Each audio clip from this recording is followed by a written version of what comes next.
Yeah, because I want us to get a main stage, I want us to get a nighttime show and do the whole thing like a Iron Maiden show. So we play the whole thing like a story. You really should. I think it would be fantastic, you know.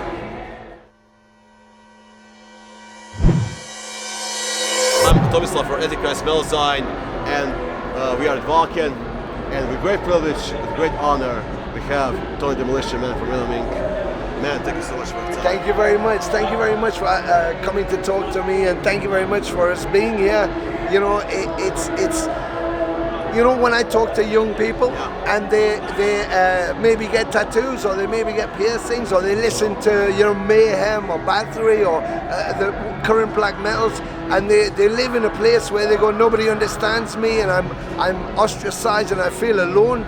And then I said, you know, if you reach your hand into the internet, someone will grab your hand. I said, and when you look at Wacken or you look at these festivals, I said, that's your community. These are your people. And like I said on stage today, this is our world. Fuck the UN, you know, coming, you know, from Hellfest and coming to Wacken, it's my first time. Mantis played before, they headlined, you know, in the Resurrection Hour. But it's my first time.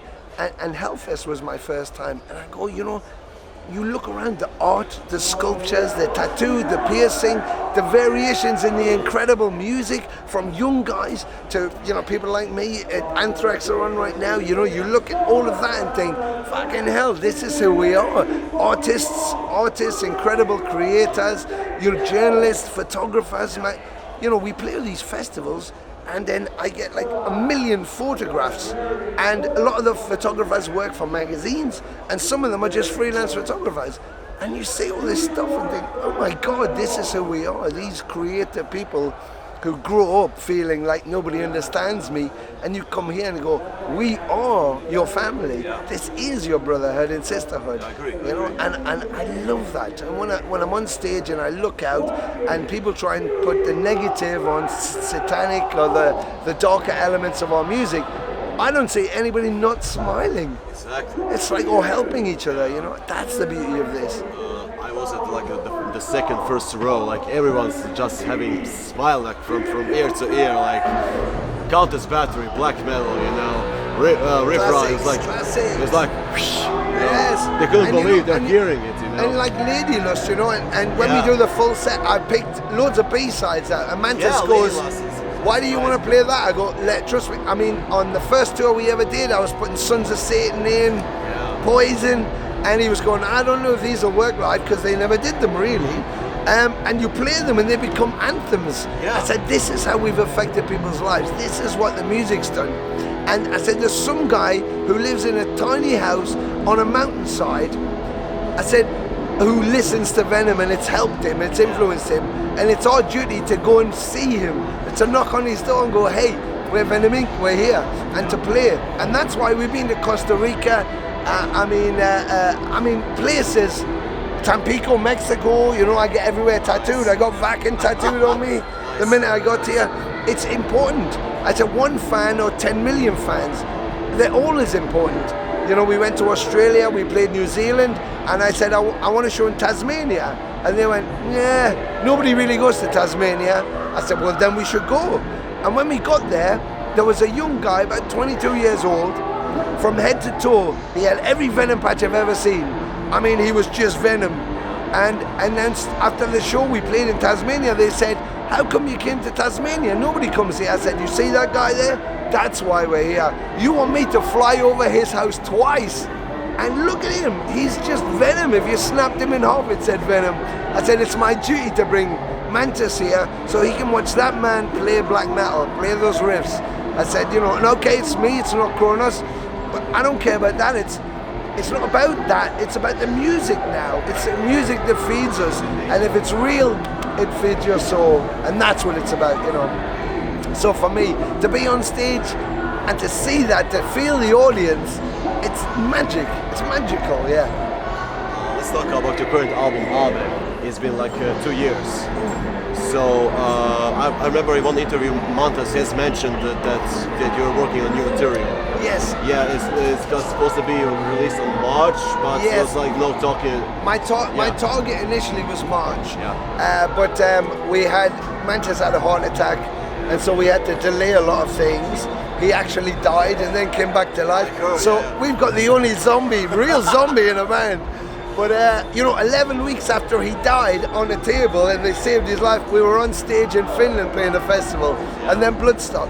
11 weeks after, so that just shows you the power of the music and how it feeds your soul. But so that kind of delayed us a little bit, and then I thought maybe in the summer we can finish it.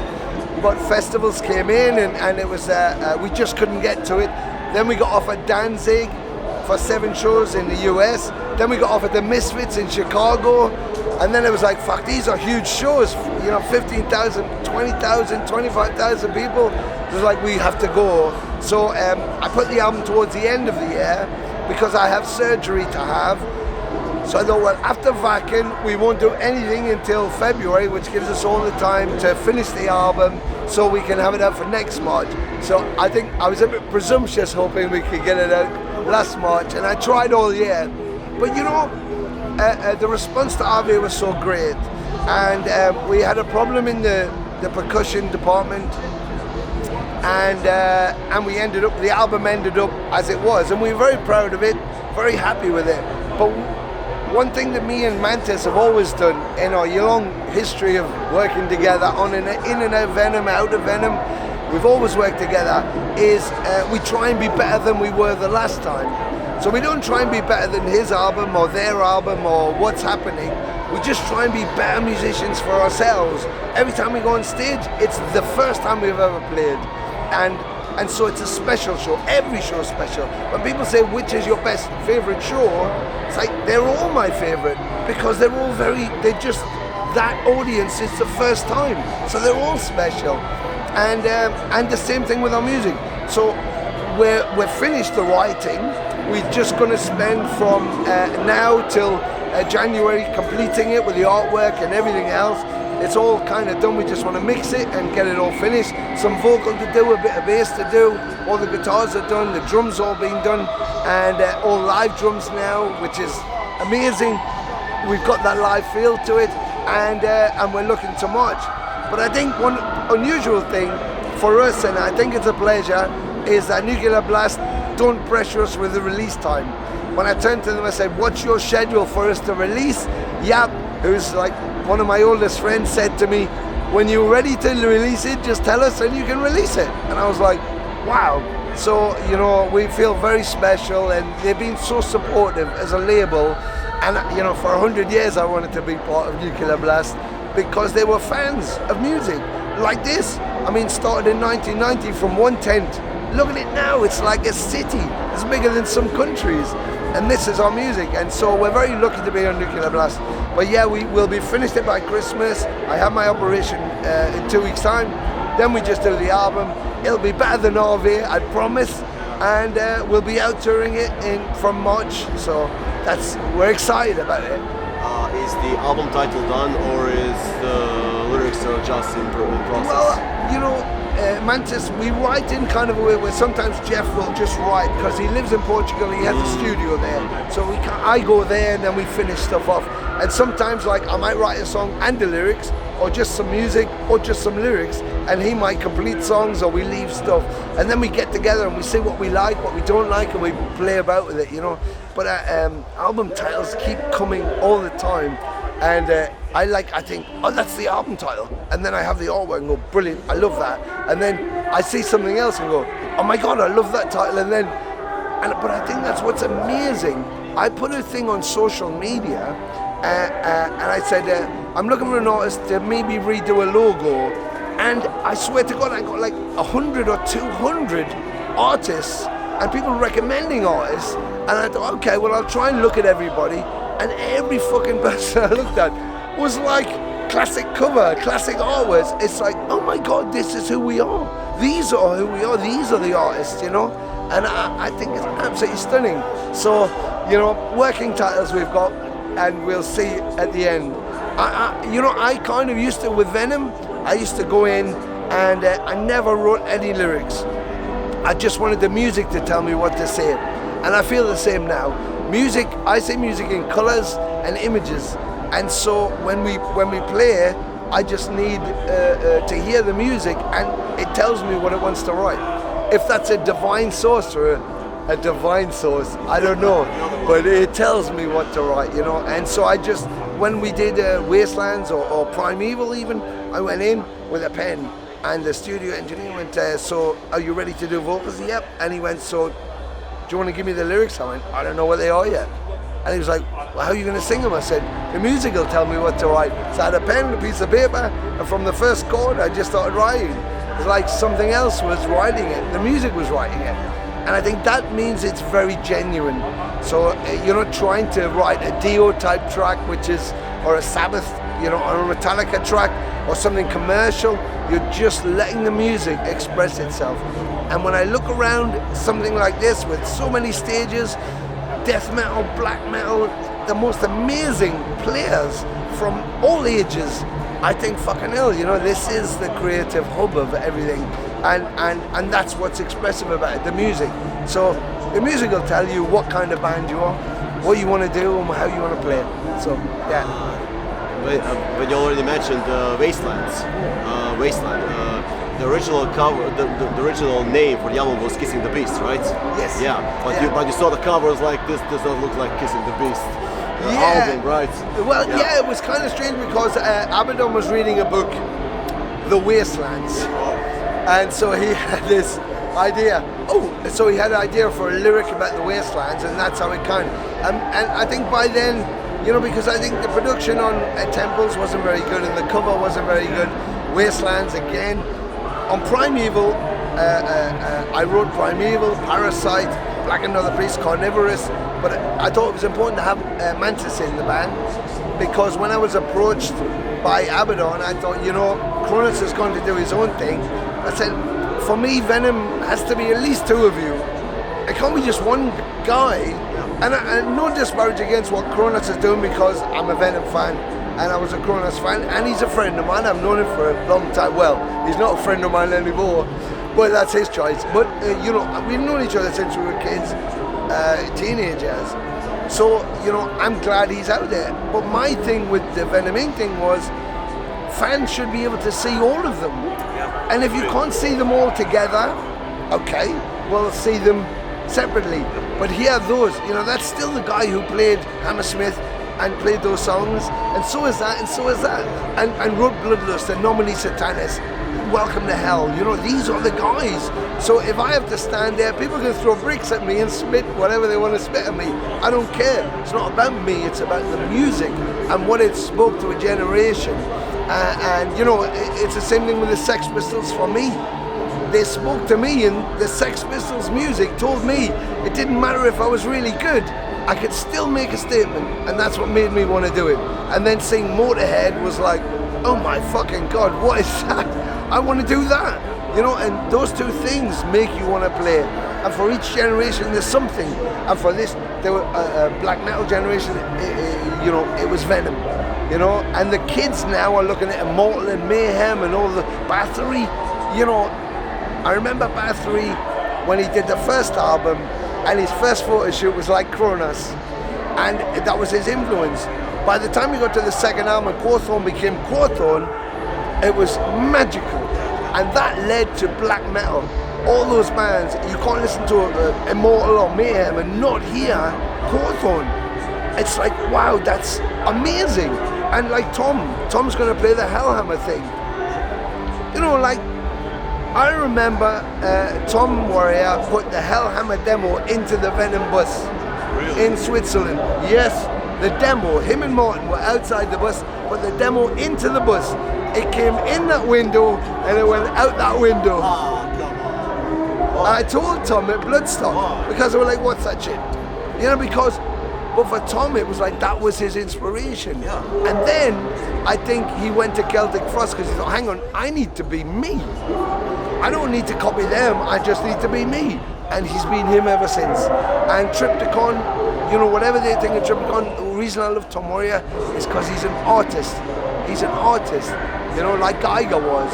You know, he may be this way or that way. And look at King Diamond now, it's just announced Merciful Fate. People have gone nuts. And Oliver Whitehammer wrote on social media, who does Keep It True, where were you all in the fucking 80s when there was only 100 people in a club watching Merciful Fate? But it doesn't matter. It's the influence that's now. These kids now are grabbing a hold of this shit and going, oh my God, this is feeding us, just like it fed us, you know. And I did an interview a long time ago with a young French girl on Skype, and she said, you know, what's really great is talking to someone like you who's lived through that, you know, because I missed it all. I was born too late. I said, no, you were born at the right time, because right now, Motorhead's out, Judas Priest are out, Iron Maiden are out, but so are all of the other black metal bands, death metal bands, from Obituary to fucking Abath. I said, but all of the new bands are out, the Ultraviolences, the Power Trips, all of those. I said, you live in a time where you have everything. You have Wacken, you have Hellfest. I said, when we were there, we had Donington, and that was it. And we didn't have internet, we had Kerrang or Metal Hammer or Sounds. I said, you know, we didn't have what you had. You're in the best time right now. So instead of mourning about the past, get out there now. Support local bands, support your music scene, you know. It's a great time to be alive. Yeah, a lot of people like to talk about the good old days, you know, and a bit like nostalgia gets over you, know, sometimes. But yeah, the internet today like gives you so many new bands, old bands. Like I have like 9 gigabytes of old Merciful Fate concerts. Every tour, like it was magical, you know. So in the 90s, like you don't have that option. We didn't have it. Yeah, today you have everything. So yeah, we just played in Hungary. We just played in Hungary, and yes, and Phil Alsamo was there with the Illegals. He was doing some Pantera stuff. He's going to do that with Kerry. They're going to do some Pantera stuff.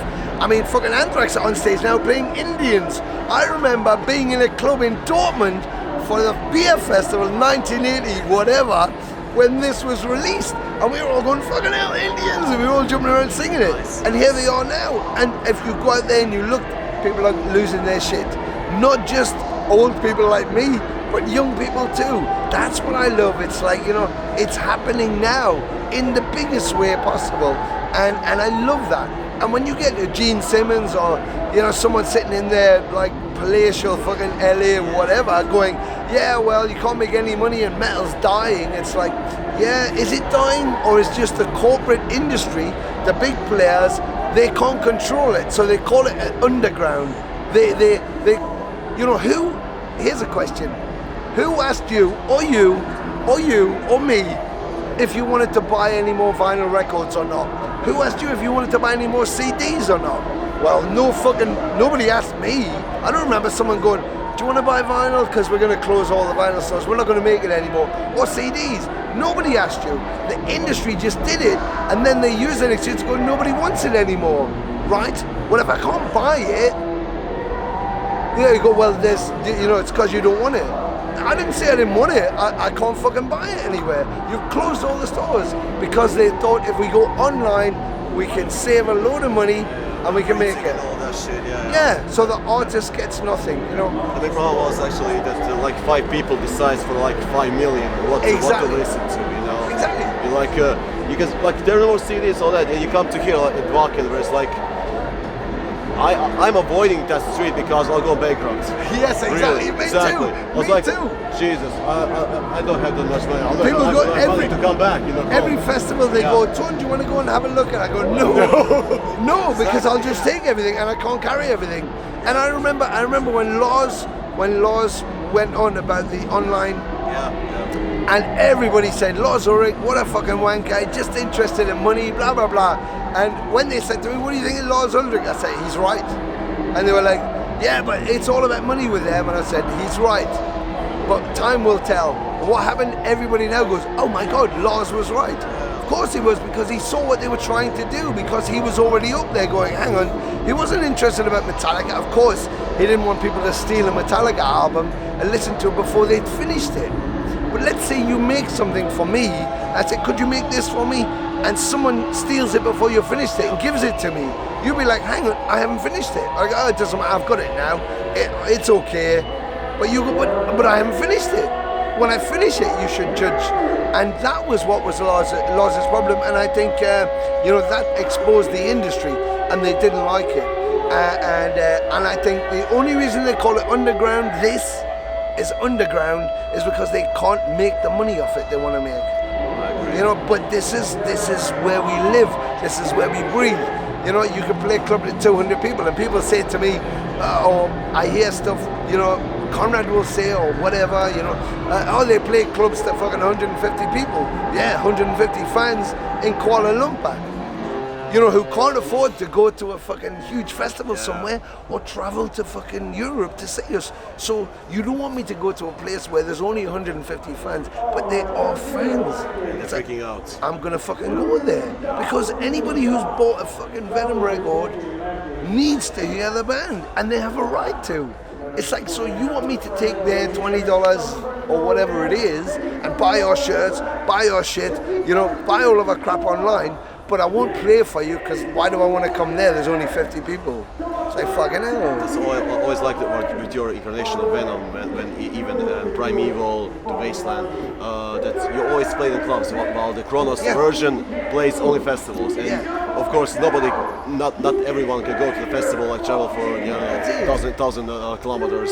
I mean, you have to look at the fact, if you're just playing festivals, you look magnificent. Yeah, of course. Because you've got all those lights, all those people. The best sound and all that. Yeah, you've got all that. And if you get pyro and it's dark, you look amazing. And you live stream, fantastic. You look like a rock star. So of course you want to do that. If you go to a club in Zurich or, I don't know, Budapest or something, might not be like that. It might only hold 300 people and it's a shithole and it's like dirty and the lights are not so good and the sound is a bit like that. But if the people are there to see it, that's why they're there. They're not there to go, oh, you look really pretty. They're there to feel the music. They want to communicate with you. And music is communication. So it's like, I don't give a fuck where we play or how many people are there. If I'm communicating and we all go out there and we've shared an experience, that's what's important to me. So festivals, yeah, great. You can be a rock star. I'm not, but you can walk around here smoking your cigar with your sunshades on and do all the interviews and hang out and make sure all the girls are seeing you. Or you can just go do your job and the fans are the thing. Like tonight at the end of the show, I thought I'm going to throw some pics out. And I thought I'll never throw my pics into the audience. So I jumped off stage because I saw some people from Brazil. And as I went along the line, there was friends from Brazil, Japan, Australia, New Zealand, and I was going, oh my God, it's the fucking whole world was there. I could have quite easily went, thanks very much, and fucked off, and missed all that.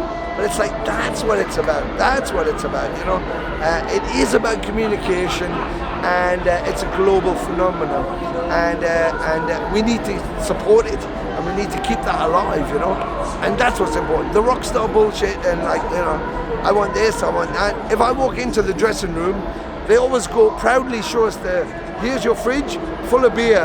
I go, all right, nobody drinks beer. I drink whiskey, they drink water and tea. We don't drink beer. Give it to the other bands. It's fine. But they're like, oh wow, so, it's something as simple as that. It's like we don't need a lot of things to be able to play a show. So if it's a festival or a club, but I was growing up in the club, so that's for me. Yeah.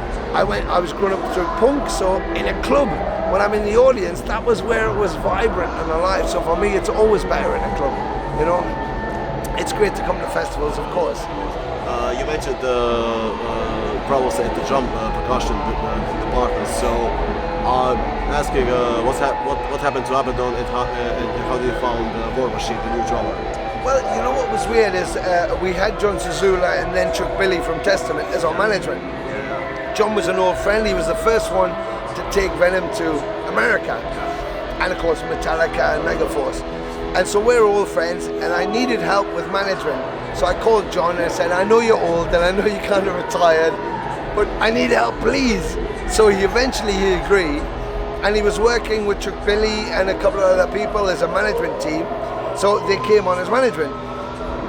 But when we came to do the album, he was pushing us to do an album after we did a couple of tours, and I just thought I could see problems with the writing, publishing, shares, and Venom was always chaos in that department, and I didn't want that. I didn't want the politics. I just wanted the music. So I was thinking, we don't make an album. We won't make an album. We'll only play live shows.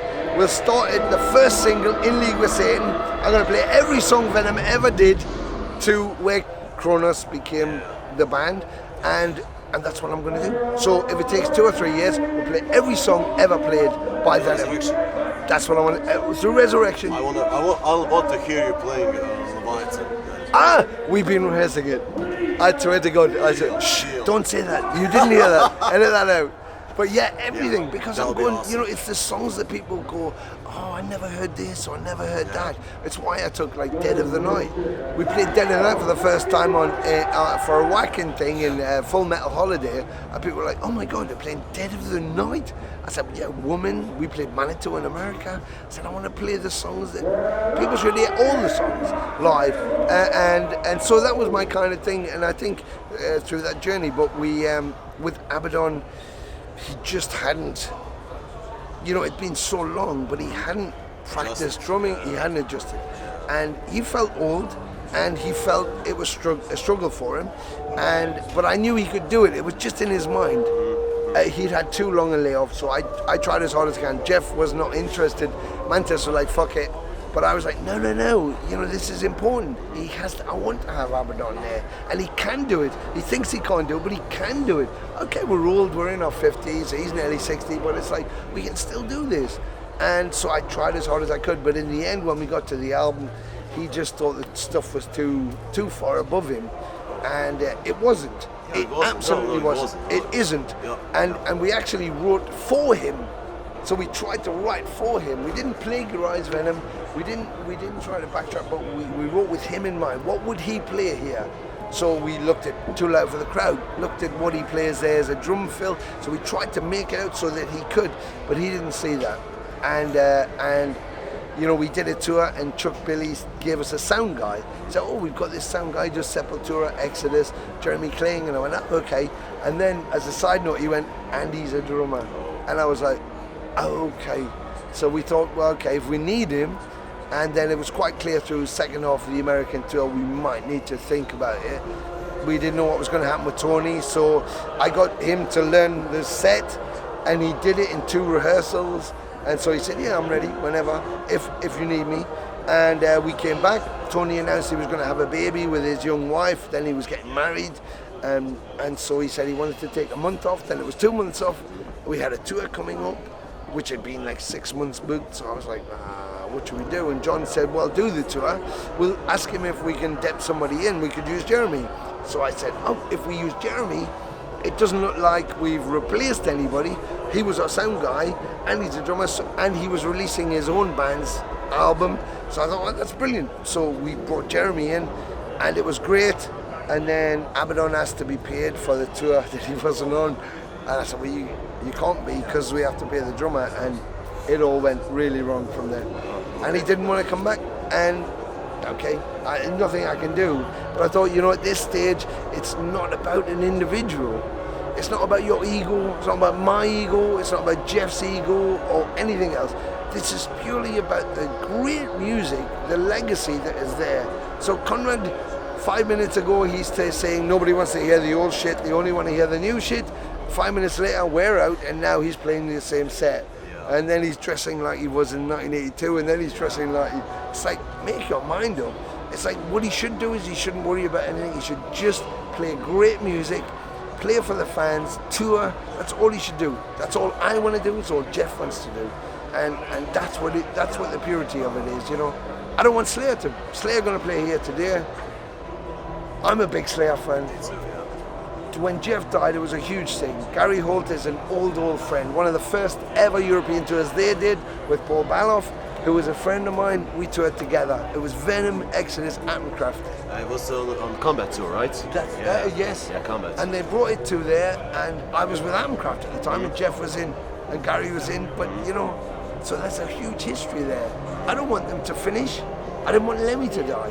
I didn't want Dio to die. Yeah. But, you know, the day Lemmy died, we were on tour, and I said to my tech when he came in, I said, could you put my microphones there? I only drink Jack Daniels and Coke, and I've done it ever since.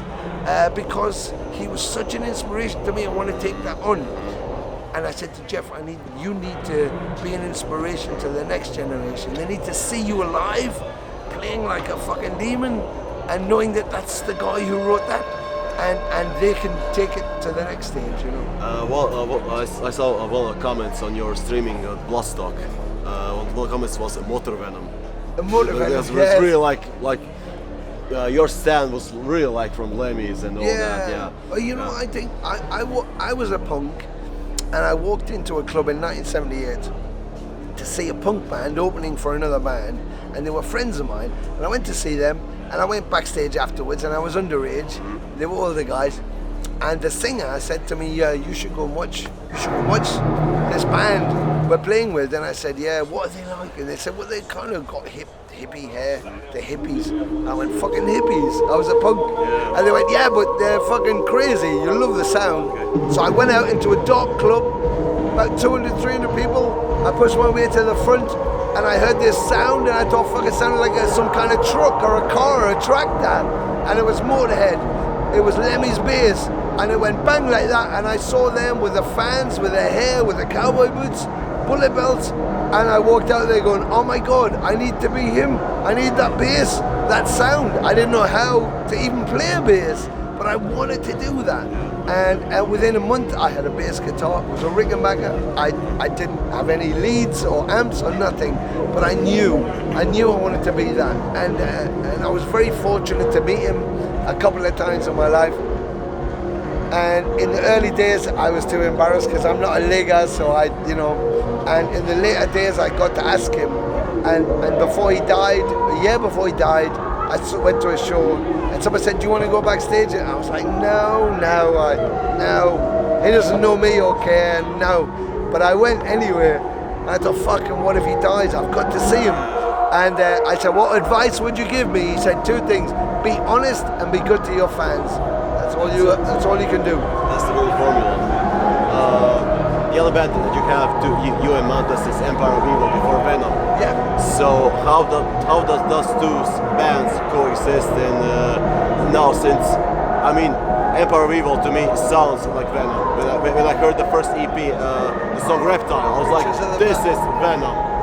It's just immediately, well, this is like from something from Resurrection of Castle Stone, yes. you know. Yeah. So it's really, this is heavy, this is fat, you know. It melts internal organs, you know. Like this is Venom. So I was quite surprised when I saw after Empire of Evil, Venom Mix. I was like, okay, how does now those two bands coexist now? I think the thing is that we wrote Unleashed, which was the next Empire of Evil album. Yeah.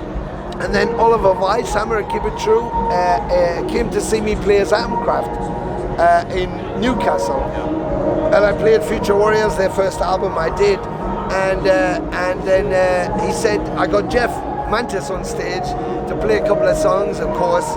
He's my brother.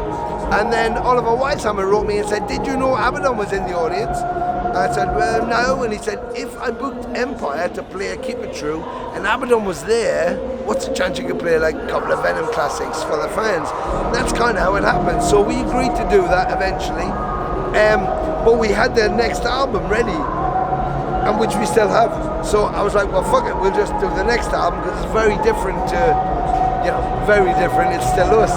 But the identity is slightly different with Abaddon to what we were doing. And we'd actually progressed from Hell to the Holy, which was the first Empire album after the EP. But I loved the songs on there, so does Jeff. So I was going, we don't need to make this Empire of Evil, we need to distinctively make it different, hence the Venom Inc.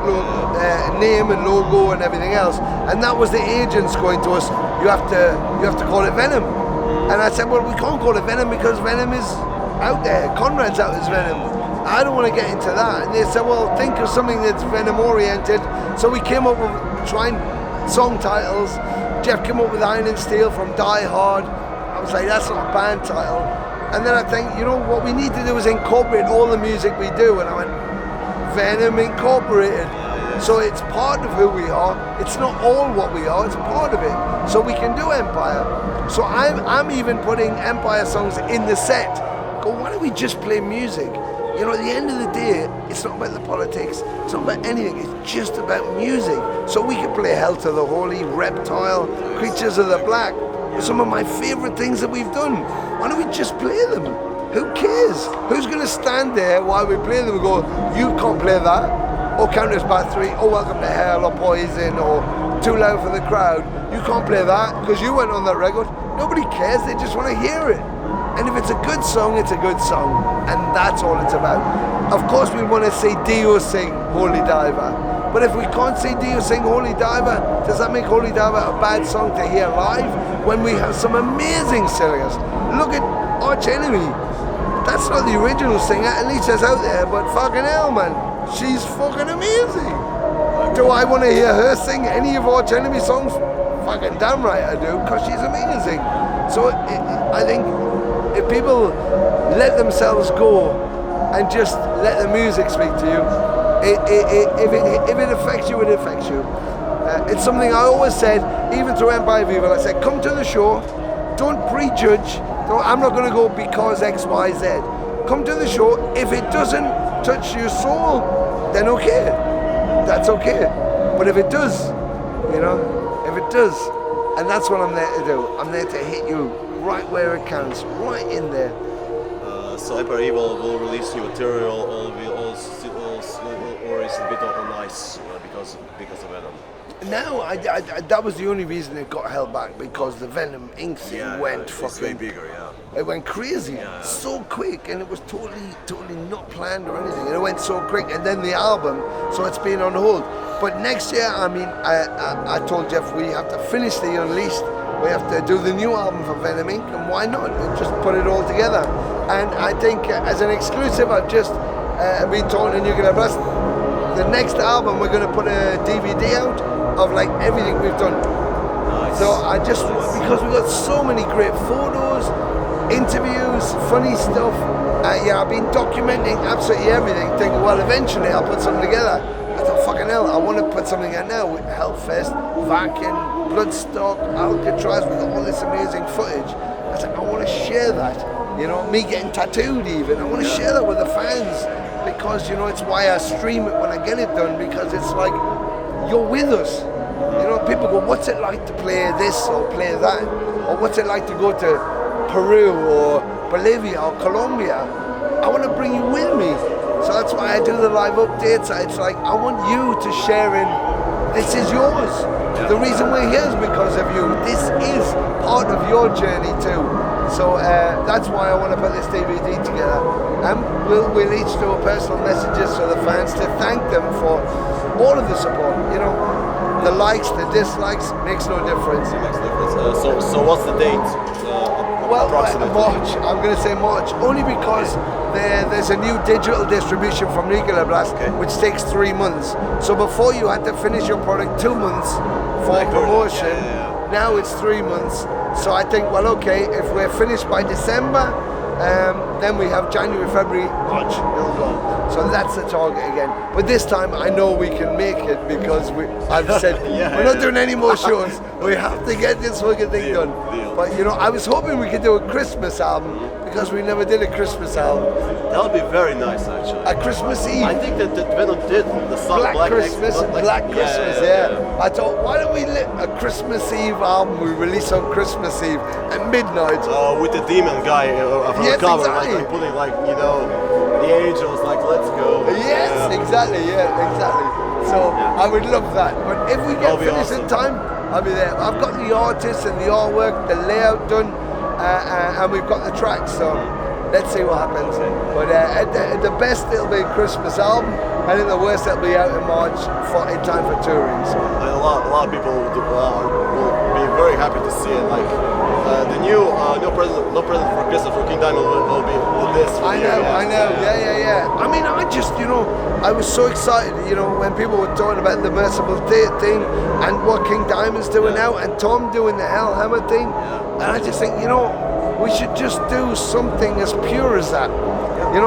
We do a War with Satan. yeah, it doesn't matter who we are, but because Mantis is there, you know, and it's one of the founders, you know. But you do your classic stuff, and we do a War Was Sitting or something. I mean, that would just be a show to rival shows, you know. But there's a lot of politics involved, and money involved, and labels, and I understand that. But it's like at the end of the day, as a fan of music, I don't really care about that shit. You know what I mean? When I go to see Motorhead, I wanted to hear Overkill, because when I hear that like makes me alive. It just makes me alive, you know. The only way to feel the noise is when it's kind of loud. I mean, that's it. Yeah. That's our flag right there, you know. The double bass and everything, like just it's almost like put a standard. completely. Yeah. I remember that. We used to have a show in the UK called Top of the Pops. It was on every Thursday, and it was a shit show, and you had to mime. But I remember Overkill came out, and it was on Top of the Pops, and everybody used to watch it. And I went to school the next day, and people were going, "Did you see that shit on fucking Top of the Pops? What the fuck is that?" I mean, it was just noise, and it was Overkill. And I was like, "But it was amazing." And they were going, "What?" I mean, what was the drummer doing? And people used to criticize, go, "The guy's playing too much. You don't play like that as a drummer. You just play normally." I don't even know what he was doing. There is no too much in metal, really. There's not too much. There's just it. You know? Live. We only live once. Fucking live. Embrace it. You know? Embrace it. Thank you so much. Thank you so much. I'm sorry I talk so much. No, but you I know don't that's mind. my I don't thing. mind I at all. talk too much. I don't mind I'm at so all. sorry. I love it. Really. Bless you. Bless you. Let's do it. Thank you so much. Thank you so much. And be good. Support your music. Support these guys. Just keep it alive forever. And the young ones, you become the old ones. Teach the young ones that this is where it's at. This is your community. This is our world. Bless you all. Take care.